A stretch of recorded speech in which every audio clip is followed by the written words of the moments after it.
Friends, आज की कहानी है मैं तुम्हारी योग्य नहीं हूँ। सुहानी एक एनजीओ में काम करती थी। उसको चर्म रोग था। वो अपने जैसे लोगों की ही सेवा करती थी।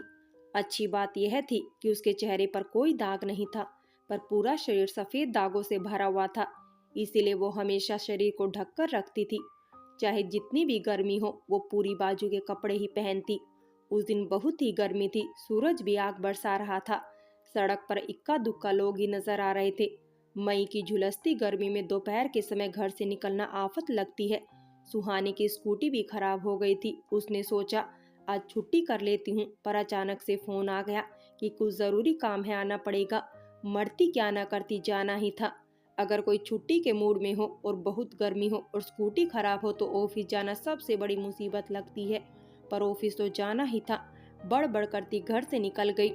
पीछे से माँ आवाजें लगा रही थी, टिफिन तो ले जा, अभी नाश्ता भी नहीं किया है।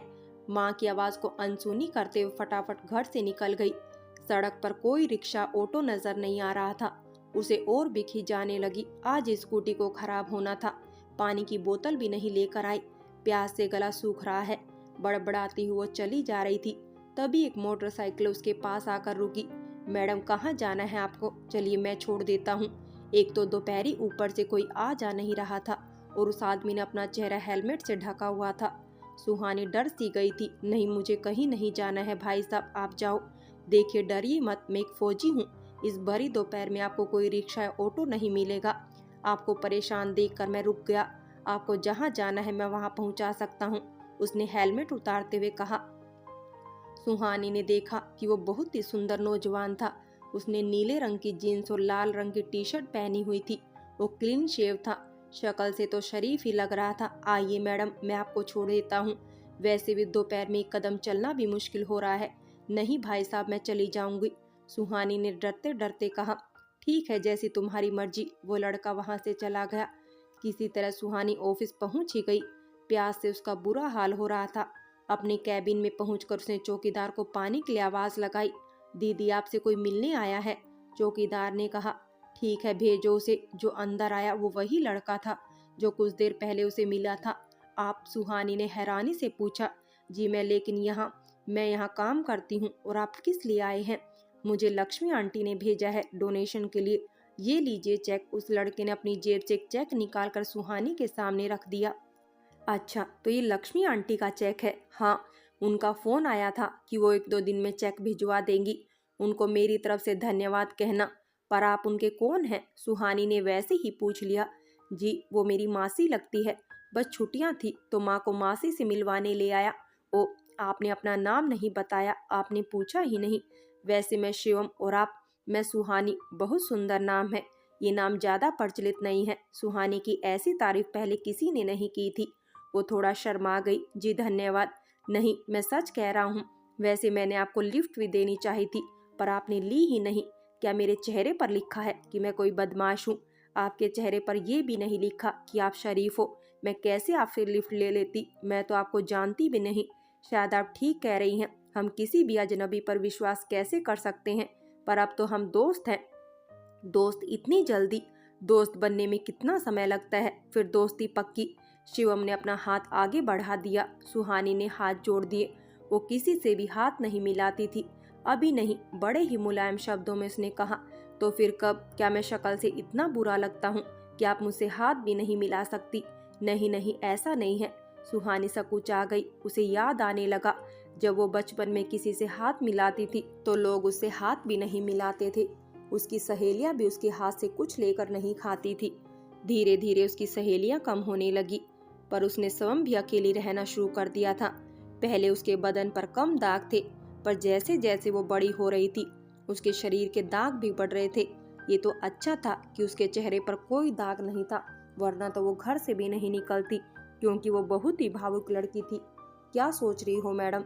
अगर आपको घर वापस जाना है तो बंदा हाजिर है, आपको घर छोड़ देगा। शिवम ने उसकी सोच पर रोक लगा दी। नहीं, आप जाइए, मुझे अभी समय लगेगा। आपका इंतजार कर सकता हूँ। थोड़ी देर इधर उधर घूम लेता हूँ, फिर आपको ले जाऊंगा। शिवम किसी भी तरह उसका पीछा नहीं छोड़ रहा था। अब सुहानी थोड़ी कठोर हो गई। एक बार कह दिया ना, मुझे समय लगेगा।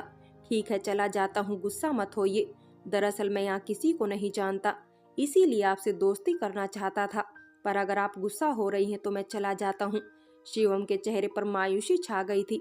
शायद तुमने मेरे हाथ नहीं देखे, वरना तुम भी मुझसे बात करना पसंद नहीं करते, सुहानी ने मन में सोचा। शिवम वहां से चला गया। दूसरे दिन सुबह जब सुहानी दफ्तर जाने के लिए निकली तो शिवम पहले से ही वहां खड़ा था। आज आपकी स्कूटी ठीक हो गई? जी, सुहानी ने छोटा सा जवाब दिया। आज तो मेरा लिफ्ट देने का मौका बिल्कुल ही खत्म हो गया। यह सुनकर सुहानी हंस पड़ी। आपकी हंसी कितनी अच्छी है, आप हंसने में इतनी कंजूसी क्यों करती है? यह सुनकर सुहानी उदास हो गई। अरे अरे, मैं आपको उदास नहीं करना चाहता था, आप जाइए। पूरा दिन सुहानी के कानों में शिवम की आवाज गूंज रही थी। ना चाहते हुए भी उसके होठों पर मुस्कान आ जाती थी। शाम को जब वो वापस आई तो शिवम उसका इंतजार कर रहा था। आज देर कर दिया आपने। शिवम जैसे उसे बात करने का मौका ढूंढ ही रहा था। नहीं तो मैं तो रोज इसी समय आती हूँ। ओह, तो फिर मैं जल्दी आ गया होऊंगा। पता है 1 घंटे से आपका इंतजार कर रहा हूँ। क्यों? सुहानी ने एक साधारण सा प्रश्न पूछा। आपसे मिलने के लिए, शिवम ने बगैर किसी लाग लपेट के कहा। तीसरे दिन भी सुबह शिवम सुहानी का इंतजार कर रहा था। ऐसे ही कुछ न कुछ बोल रहा था। शाम को भी वो वहीं खड़ा था। सुहानी ने घर जाकर सोचा कि कल वो जल्दी घर से निकल जाएगी, पर चौथे दिन भी वो वहीं खड़ा था। मुझे पता था कि आज आप जल्दी निकल जाएंगी, बस मेरे दिल ने कहा था कि आज जल्दी आ जाऊं, मैं आ गया। सुहानी जानती थी जिस दिन शिवम को सच्चाई पता चलेगी वो उसकी तरफ देखेगा भी नहीं। आप अपना समय बर्बाद कर रहे हैं शिवम, कहते हुए उसने स्कूटी स्टार्ट की और वहां से चली गई। एक दिन शिवम पैदल ही आ रहा था। आप मुझे लिफ्ट देंगी? आपकी बाइक कहाँ गई? खराब हो गई, बस यहीं बाजार तक ही जाना है। आपको तंग नहीं करूंगा, आपके पीछे बैठ जाऊंगा। ठीक है, बैठिए। रास्ते भर शिवम कुछ न कुछ बोलता ही रहा। एक जगह उसने स्कूटी रुकवा दी। यहीं रोक दो। सुहानी ने स्कूटी रोक दी। सामने कॉफी शॉप थी। चलिए 1 कप कॉफी पी जाए। नहीं, मुझे देर हो रही है। इतनी भी देर नहीं हो रही कि 1 कप कॉफी नहीं पी सकती। शिवम जिद करने लगा। सुहानी उसके साथ अंदर आ गई। दोनों एक दूसरे के सामने बैठ गए। सुहानी जी, आप हंसती क्यों नहीं? आपको पता है आपकी मुस्कान कितनी प्यारी है। सुहानी की आंखों में पानी आ गया। आप मेरे बारे में कितना जानते हैं? सब कुछ, शिवम ने सादगी से कहा। सब कुछ मतलब आप जानते हैं मैं किस रोग से पीड़ित हूँ? मैं सब जानता हूँ। लक्ष्मी आंटी ने सब कुछ बता दिया है कि आप कितनी अच्छी हैं और अपना दुख भूलकर कैसे दूसरों की सेवा कर रही हैं। फिर भी आप मुझसे, सुहानी ने अपनी बात अधूरी छोड़ दी। कुछ बातें अधूरी भी समझ आ जाती हैं। क्या हुआ है आपको? ये कौन सा ऐसा असाध्य रोग है, या फिर पहली बार किसी को हुआ है? फिर आपकी इसमें कोई गलती नहीं। फिर आप समाज से इतनी कटी कटी क्यों रहती है? शिवम कहने लगा। आप हंसती नहीं है, मुस्कुराती नहीं है। जैसे हंसेंगी तो कोई पाप हो जाएगा। आप मेरे बारे में कितना जानते हैं? आपको क्या पता मैंने बचपन से लेकर अब तक क्या नहीं झेला है। बचपन में बच्चे मेरे हाथ से कुछ भी नहीं खाते थे। मेरे साथ कोई भी नहीं खेलता था। सफेद दाग वाली लड़की कहकर चिढ़ाते थे मुझे, धक्का देकर भगा देते थे। इतनी गर्मी में ये बंद गले का कुर्ता क्यों पहनती हूँ मैं? क्योंकि मेरे दाग ना दिखे। सुहानी सांस लेने के रुकी। ये तो अच्छा है कि मेरे चेहरे पर कोई दाग नहीं है, वरना आप भी मुझसे प्यार तो क्या, बात करना भी पसंद नहीं करते। तुम्हें पता है सुहानी, मैंने तुम्हारे बारे में सिर्फ सुना था लक्ष्मी आंटी से, और तुमसे प्यार कर बैठा। तुम्हें देखे बगैर ही सिर्फ तुम्हारे बारे में जानकर ही तुम्हारे बारे में सोचने लगा। उस वक्त ही मैंने तुम्हारा चेहरा नहीं देखा था। ये भी नहीं पता था कि तुम कैसी दिखती हो। मुझे नहीं पता मेरे साथ ऐसा क्यों हो रहा है, लेकिन ऐसा पहले कभी नहीं हुआ। ये सब क्या है? और बचपन में तो बहुत कुछ ऐसा होता है जो याद रखने लायक भी नहीं होता। शिवम चुप हो गया। कुछ देर चुप रहकर वो फिर से कहने लगा, और तुम ये इतनी गर्मी में बंद गले का कुर्ता क्यों पहनती हो? क्योंकि तुम्हारे दाग ना दिखे। लेकिन अगर दिख भी जाएंगे तो क्या फर्क पड़ेगा? आपको नहीं पता शिवम, मेरा आत्मविश्वास बिल्कुल खत्म हो गया है। मैं कभी किसी की पार्टी में शामिल नहीं होती, कभी किसी के घर नहीं जाती। पर क्यों? क्योंकि मुझे डर लगता है कोई मुझे बेइज्जत ना कर दे। पहली बात तो यह है सुहानी कि ऐसे लोगों से इज्जत की क्या आशा रखना जिन्हें किसी की भावनाओं का सम्मान करना ना आता हो। और फिर ये कौन सी ऐसी बीमारी है जो किसी को छूने से हो जाती है? क्या आप भी सिर्फ भावनाओं में बहकर ही मुझसे प्यार कर रहे हैं? क्योंकि हमें मिले तो सिर्फ 5 ही दिन हुए हैं। ठीक है, अगर तुम्हें ऐसा लगता है तो मैं तुम्हें बता देता हूँ कि परसों मैं वापस जा रहा हूँ, मेरी छुट्टी खत्म हो रही है। अगर मैं तुमसे सच्चा प्यार करता हूँ तो रोज तुम्हें फोन करूंगा और 1 साल बाद जब मेरी दोबारा छुट्टी होगी तो हम शादी कर लेंगे। शिवम ने बड़ी मासूमियत से कहा। सुहानी को समझ नहीं आ रहा था कि उसके जीवन में अचानक से क्या हो रहा है। वो शर्मा भी नहीं पा रही थी और ना ही खुश हो पा रही थी। बस आंखें फाड़कर शिवम को एकटक देखती जा रही थी। क्या हुआ सुहानी, तुम मुझे ऐसे क्यों देख रही हो? तुम्हें भी तो समय चाहिए मेरे बारे में सोचने का। वैसे मेरे बारे में क्या सोच रही हो? शिवम ने शरारत से पूछा। लेकिन सुहानी अभी भी सकते में थी। क्या ऐसा संभव है? क्या ऐसा सिर्फ फिल्मों में नहीं होता? क्या वो अभी हाँ कर दे? क्या 5 दिनों की जान पहचान प्यार में बदल सकती है? क्या शिवम सच कह रहा है?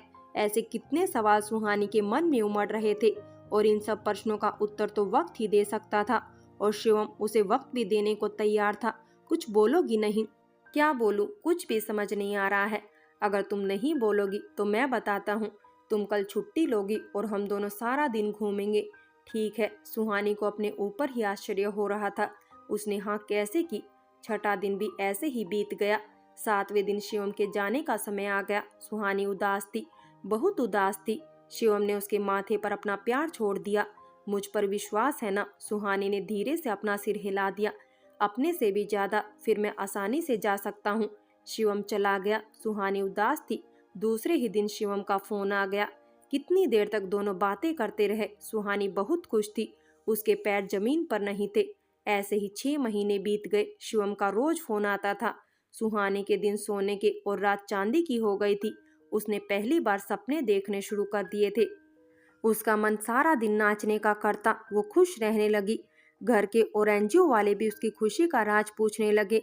उस दिन शिवम ने कहा, अब तो तुम्हें मुझ पर पूरा विश्वास है ना?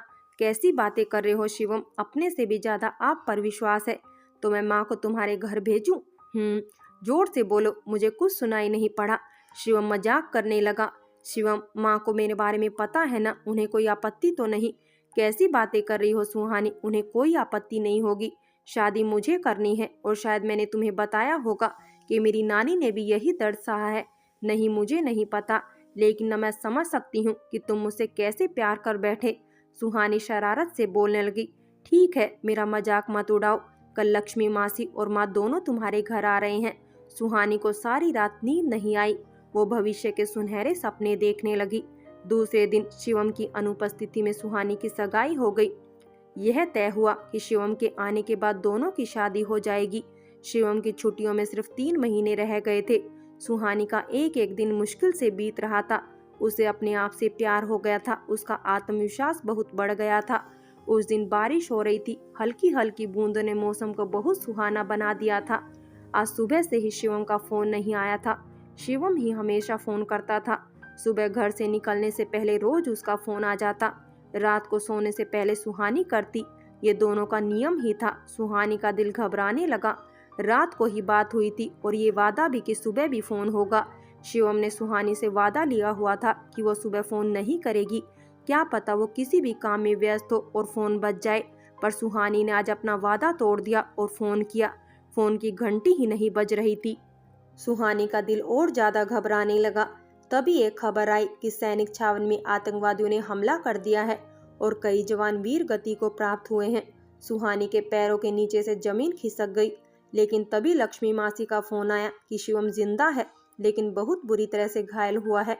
वो अस्पताल में है। जब तक पूरा परिवार शिवम के पास पहुंचा, शिवम को होश नहीं आया था। शिवम की जिंदगी बचाने के लिए उसकी दोनों टांगे काट दी गई थी। जब शिवम को होश आया तब उसे पता चला कि उसने अपनी दोनों टांगे खो दी है और वो कभी पिता नहीं बन सकता। वो रोया नहीं, बस सुहानी से इतना कहा, सुहानी, अब मैं तुम्हारे योग्य नहीं हूँ। सुहानी रो पड़ी। उसने शिवम का हाथ अपने हाथ में लिया और कहने लगी, नहीं शिवम, तुम हो तो मेरे लिए सब कुछ है। अब मैं तुमसे पूछती हूँ, क्या तुम मुझसे शादी करोगे? शिवम ने सुहानी से कहा, सुहानी, मैं तुम्हें शारीरिक सुख भी नहीं दे पाऊंगा। तो सुहानी ने कहा, मैंने तुम्हारे शरीर से नहीं, तुम्हारी आत्मा से प्यार किया है शिवम। और दोनों की शादी हो जाती है। दोनों अनाथालय से एक बच्चा गोद ले लेते हैं और दोनों अच्छे से रहने लगते हैं। फ्रेंड्स, कहानी अगर अच्छी लगी हो तो लाइक करें, शेयर करें और प्यार भरी कहानी चैनल को सब्सक्राइब करें।